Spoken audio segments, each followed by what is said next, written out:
Hello guys, कैसे हो। आज मैं आपके लिए लेकर आई हूँ retroviral mediated gene transfer techniques के नोट, जिसमें कि मैं सारी इन्फॉर्मेशन गेन कराऊंगी। Retroviral technique, introduction, structure, proteins, diagrams, enzymes, उनके फंक्शन और role, mechanism, retroviral method, theory and diagram, application, advantage, disadvantage. तो बने रहिए मेरे साथ पूरी वीडियो में।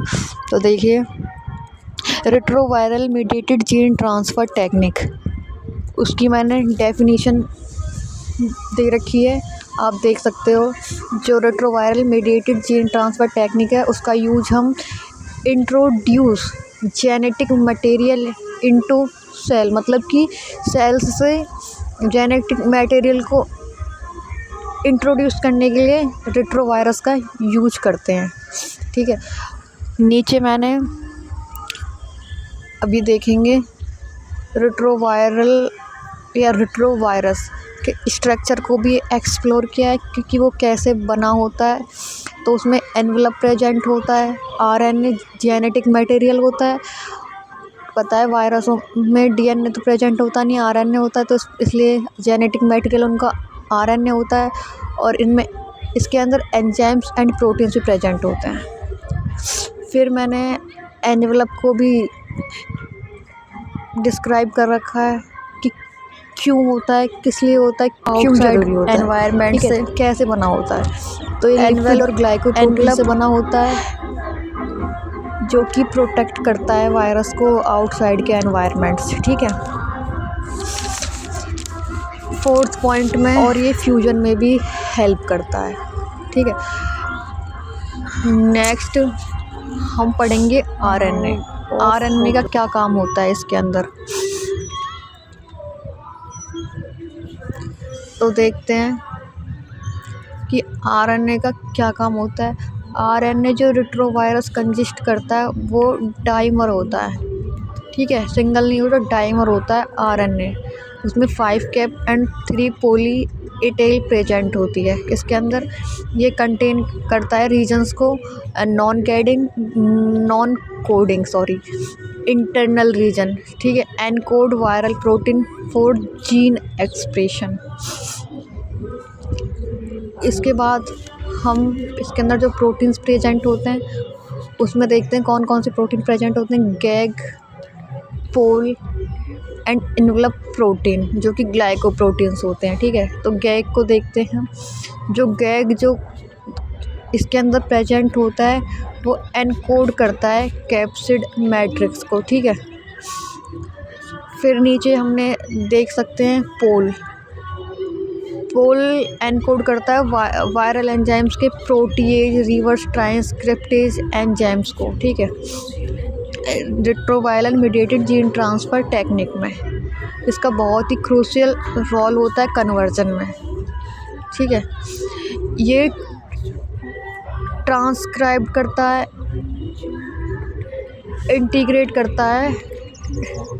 ठीक है, होस्ट सेल से, होस्ट जीनोम से। ठीक है, बोल सकते हैं हम, और आप देख सकते हो मैंने लिख रखा है। इसके बाद मैंने इसका डायग्राम देख सकते हो। इसमें आरएनए जीनोम, मतलब कि जेनेटिक मटेरियल आपको मैंने बताया है अभी, आरएनए होता है। प्रोटीन कैप्सिड होती है, प्रोटीन से बनी होती है, जो ग्लाइकोप्रोटीन से। ठीक है, और इसमें रिवर्स ट्रांसक्रिप्टेज एंजाइम भी होता है। और स्पाइक्स हम क्यों बोल रहे हैं, क्योंकि इसमें 2 सींग टाइप के थे जो वो निकले हुए हैं ना, ऑन्स टाइप के थे, इसलिए हम इसको इनवेलप स्पाइक बोल रहे हैं। ठीक है, तो ये डायग्राम हो गया। बहुत ही नीट एंड क्लीन नोट्स बनाए हैं मैंने, बहुत ही नीट एंड क्लीन डायग्राम है। ठीक है, अब हम देखते हैं जो रेट्रोवायरल टेक्निक में जो एंजाइम्स इंक्लूड होते हैं। तो 4 टाइप्स के एंजाइम्स होते हैं। रेस्ट्रिक्शन एंजाइम होता है फर्स्ट, सेकंड लाइगेज होता है, थर्ड रिवर्स ट्रांसक्रिप्टेज होता है, 4 इंटीग्रेज होता है। अब हम देख लेते हैं इनके फंक्शन क्या होते हैं और रोल क्या होते हैं इस टेक्निक में।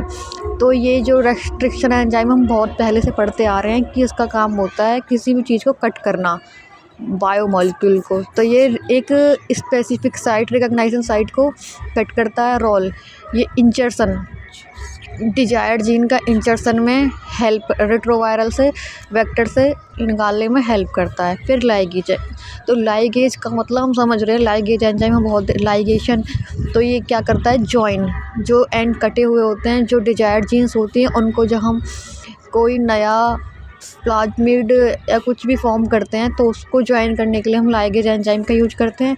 Role, creation recombination retroviral vector containing the desired gene. Third, reverse transcriptase, और रिवर्स से हम समझ सकते हैं किसी भी चीज़ का कन्वर्ट करना, ठीक है, रिवर्स, ठीक है, convert the retroviral RNA genome into DNA, DNA में से आरएनए को कन्वर्ट करता है, ठीक है, रिवर्स ट्रांसक्रिप्ट। इसका रोल क्या होता है अब देख लेते हैं। Conversion enables the conversion of retroviral RNA into DNA from that can be integrated into the host cell genome. Fourth, integrase function देख सकते हो, इंटीग्रेट करता है इनवर्स ट्रांसक्राइब्ड होस्ट जीनोम में से डीएनए का, ठीक है। रोल देख सकते हो, ये स्टेबल इंटीग्रेशन होता है और ये लॉन्ग टर्म एक्सप्रेशन शो करता है। अब आप इसका मैकेनिज्म देख सकते हो कैसे, जो हमने अभी एंजाइम्स ऊपर पढ़े हैं, अब हम उन्हीं की हेल्प से इसका मैकेनिज्म तैयार किया है, ठीक है। कैसे, R.E का मतलब रेस्ट्रिक्शन एंजाइम, ठीक है, पहले कट किए हैं हमने, फिर लाइगेज, फिर उसको दोबारा ज्वाइन किया है, ठीक है। किसको ज्वाइन किया है, जीन ऑफ इंटरेस्ट को, ठीक है। फिर हमने एक होस्ट सेल लिया है, फिर हमने इंटीग्रेट, फिर डीएनए डबल स्ट्रैंडेड जो डीएनए हमारे पास, हमने उसको होस्ट सेल में डाला है। फिर वो होस्ट सेल से बैक्टीरियल सेल लिए हमने, होस्ट सेल उसमें एंटर कर गया है, उसके अंदर जीनोम प्रेजेंट है अपना, फिर वो कल्चर करेगा, फिर वो कॉपीज़ तैयार करेगा, फिर मल्टीपल कॉपीज ट्रांसप्लांट इन माइस, मतलब रिवर्स ट्रांसक्राइप्टेज। जो हमने ये रेट्रोवायरल वायरस यूज किया है, ये many copies, multiple copies generate करने में हेल्प करता है। अब आप यहाँ देख सकते हो दो तरह की मेम्ब्रेन प्रेजेंट है, nuclear membrane and plasma membrane, जो कि हम प्लाज्मा मेम्ब्रेन और न्यूक्लियर मेम्ब्रेन की हेल्प से इस मैकेनिज्म को कंप्लीट करने के बाद, इनकी बाइंडिंग के बाद हम प्रोटीन सिंथेसिस कर रहे हैं। मैं आपको, ये बेसिक प्रोसेस है रेट्रोवायरस मीडिएटेड जीन ट्रांसफर का, जो कि मैंने थियोरेटिकल पार्ट्स मैंने लिख रखा है, आप देख सकते हो, ठीक है। ये आप देख रहे हो, बिल्कुल क्लियर नज़र आ रहा है आपको, कोई दिक्कत नहीं, कोई दिक्कत हो या आपको अच्छे से समझना हो, अभी मैं इसमें सिर्फ आपको नोट्स दिखा रही हूँ अच्छे से, तो आप नोट्स देखिए। अगर आपको समझना हो तो आप मेरे को कमेंट कर सकते हो, मैं बहुत ही क्लियरली समझाऊंगी भी आपको, ठीक है। Usually without deletion rearrangements because integration is not by way homologous recombination, ठीक है।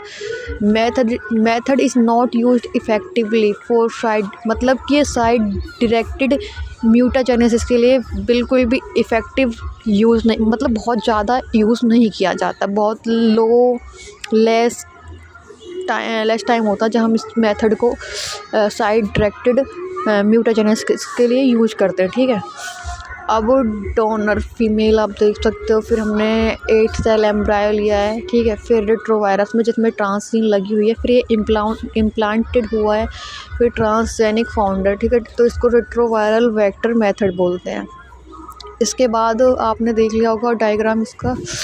इसके बाद हम एप्लीकेशन आप जानते हो, किसी चीज़ का अप्लाई करना, प्रैक्टिकली अप्लाई करना कहीं, ठीक है। तो हमें अप्लाई करने से पहले पता होना चाहिए कि इसको हम अप्लाई कर रहे हैं, ये ठीक भी है या नहीं है। तो हम देख सकते हैं कहाँ कहाँ retroviral mediated gene transfer techniques को अप्लाई कर सकते हैं, जैसे कि मैंने दिखा रखा है आपको। Expression, cloning, function, genomics, treatment of genetic disorders, ठीक है। नेक्स्ट आप देख सकते हो कैंसर के ट्रीटमेंट के लिए भी इस टेक्निक्स को यूज किया जा सकता है। वैक्सीन डिलीवर करने के लिए भी, मतलब कि किसी भी व्यक्ति के अंदर इंट्रोड्यूस करने के बाद उसके रिस्पॉन्स को चेक करने के लिए भी हम वैक्सीन का इसका retroviral mediated gene transfer technique का यूज कर सकते हैं। टिश्यू इंजीनियरिंग, ठीक है। और भी 2-3 पॉइंट्स हैं जो कि मैं आपको दिखा देती हूँ, जो आपको ठीक लगे आप वो याद कर सकते हो, पढ़ सकते हो, समझ सकते हो। सेलुलर डिफरेंशिएशन, सेल्स का डिफरेंशिएशन करने के लिए भी हम इस टेक्निक्स का यूज कर सकते हैं। जीन मार्किंग, ठीक है, जीन मार्किंग के लिए भी हम इसका यूज करेंगे।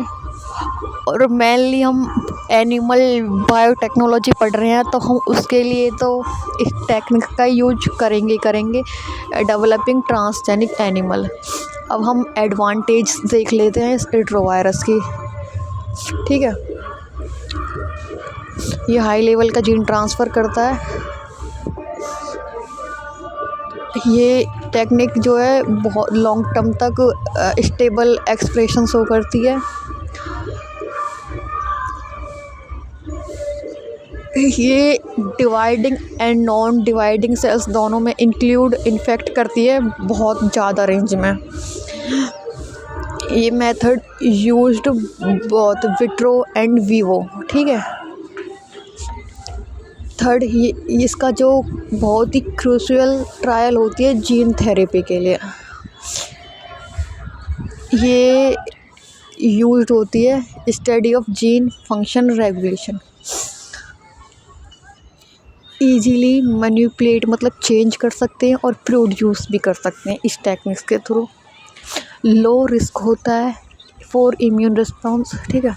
डिसएडवांटेज आप समझ गए हो, किसी भी चीज़ का नुकसान, ठीक है, उसकी अनकंडीशनल साइट,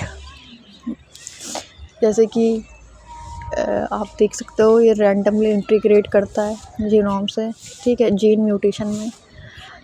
इसमें जो कैपेसिटी होती है पैकेजिंग की वो लिमिटेड होती है, ठीक है। ये इन्फेक्ट करता है ओनली नॉन टारगेटेड सेल, ना ये टारगेटेड सेल को इन्फेक्ट नहीं करता है, ओनली नॉन टारगेटेड सेल को करता है। ये बहुत ही एक्सपेंसिव होती है, बहुत ही महंगी होती है, ठीक है। ये इंजर्शनल म्यूटाजेनस के लिए यूज होता है और ये कैंसर कॉज भी कर सकता है, इसलिए हम इसको कभी कभी अवॉइड भी करते हैं। तो थैंक यू सो मच मेरी पूरी वीडियो देखने के लिए और अपने नोट्स बनाने के लिए।